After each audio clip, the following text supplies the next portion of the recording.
Did you read that story? Well, you should have, because it's one of the key reasons why this game is so expensive.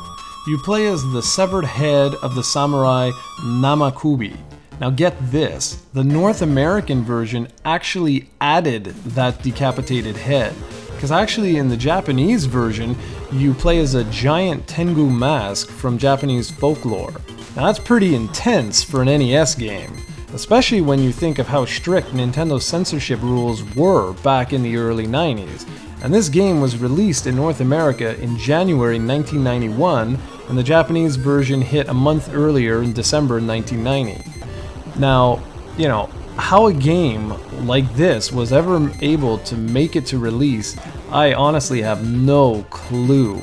But that's why this one can fetch over $500 for a complete in-box copy on eBay. It's not because it's the greatest game ever made, although, you know, to be really honest with you, it's actually quite fun. So, let's make one important note right now.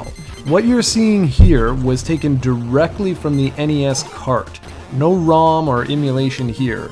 I used a composite to HDMI upscaler to render the video in 720p. All the flicker and other abnormalities that you see were in the game itself, as I originally tested this on a CRT I have lying around. Okay, let's jump back into the review.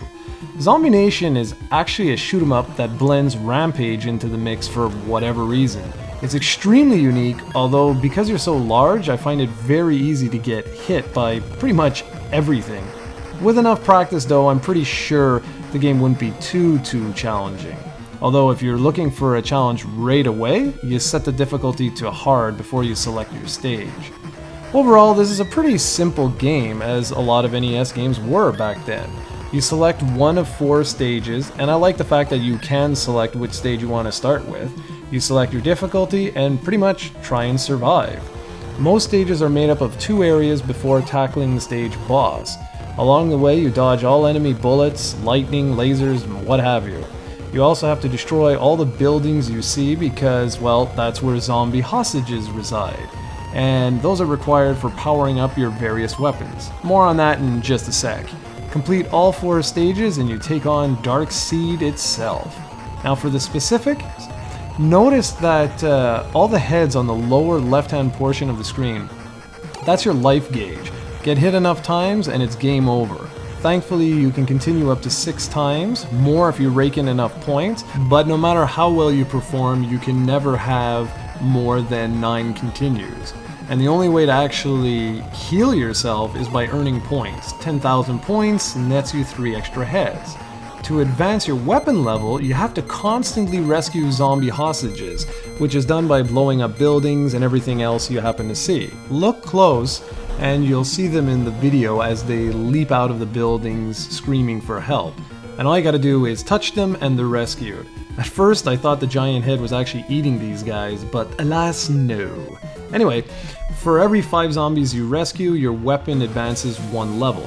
Check out the lower right hand corner of the screen and you'll see the rescue meter.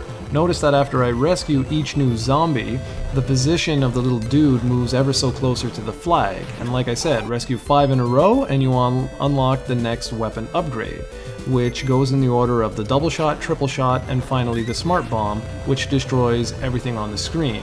However, die and you're right back to the beginning all over again.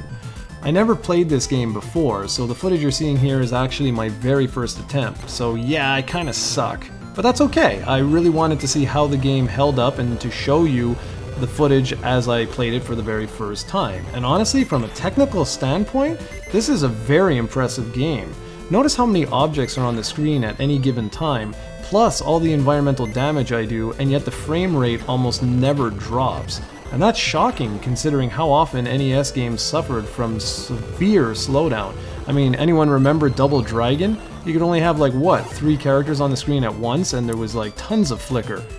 While there's a lot of flicker in this one too, the game is much more playable than I thought it would be, and it remains really enjoyable overall. Music-wise, the soundtrack isn't the best on the NES, no, it's no Capcom tunage here, but the tunes fit the gothic feel quite nicely. I also like the near-death tune that plays out instead of a constant ringing sound like so many other retro games used to use back in the day.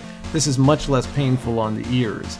And well, I guess the multi-$100 question is it worth the asking price? Well, you've seen the video, what do you guys think? Personally, I never would have spent that kind of money on a game like this because, well, while I appreciate what the game's done from a technical standpoint and the fact that it's really ballsy, it just isn't the greatest shooter ever made. If you get lucky like I did and can score a copy for just a couple of bucks, I'd say sure, go pick it up. But for anyone else, except for the really die-hard collectors, I think this is one you're just gonna have to enjoy on YouTube. So I hope you all enjoyed that quick look at Zombie Nation on the Nintendo Entertainment System. Thank you very much for watching, and as always, for the latest reviews and everything else, hit up projectcoe.com.